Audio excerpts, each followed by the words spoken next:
তো খাওয়া দাওয়া করে এলাম আমি সবে। আর বিয়ে বাড়ির কিন্তু একটা বেশ মজা আছে, কি বলুন তো, মানে আমরা প্রত্যেকে কিনা জানি না, আমি তো বাবা বাড়িতে একটাই মাছ খাই রোজ দুপুরবেলা করে, কিন্তু বিয়ে বাড়িতে দুখানা মাছ পাওয়া যায়। আমি আজকে দুখানা মাছ খেয়েছি, বড় বড় হচ্ছে পেটির পিস, বুঝলে। তো এইসব খেয়ে দে, এবার যাই একটু বউকে দেখতে, বউ কেমন সাজলো।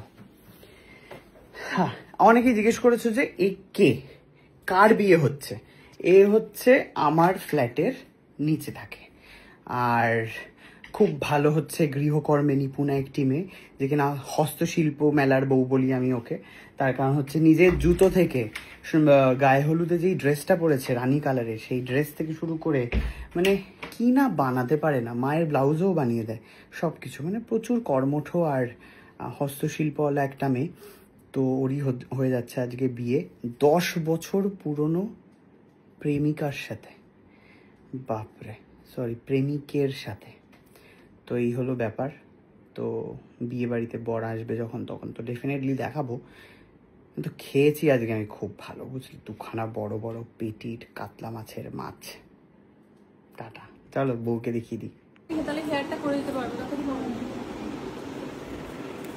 ছোট্ট একটা বাচ্চা মেকআপ করছে দেখে মনে হচ্ছে। এরকম ভাবে বসে আছো কেন? ঠান্ডা লাগছে, চিল্ড এসিতে বসে, যাতে মেকআপ না গলে। হেসো না, তলায় লেগে যাবে কিন্তু। তোমার পাঞ্জাবিটা এসছে? আমার পাঞ্জাবি? আরে সেই সাদা লালটা।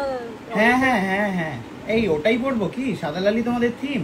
মানে আমি লাল পরছি, এমনি আমার প্যান্ডেলের থিম আমি সাদা লাল বেজ রেখেছি। আমারটা বোধহয় বেজ কালারই। হ্যাঁ হ্যাঁ, বাহ, ভালো হচ্ছে মেকআপ। তলায় 3টে ফুটকি দিয়ে দাও সাঁওতালিদের মতো। ওপরেই তাকিয়ে, মাথা কাজ করছে না। কতক্ষণ ওয়েট করালো তোমাদেরকে? বেশিক্ষণ করায়নি, ভীষণ পাঞ্চাল ছিল, 15 মিনিটে বসে গেছে, মানে 1:15 করেছে।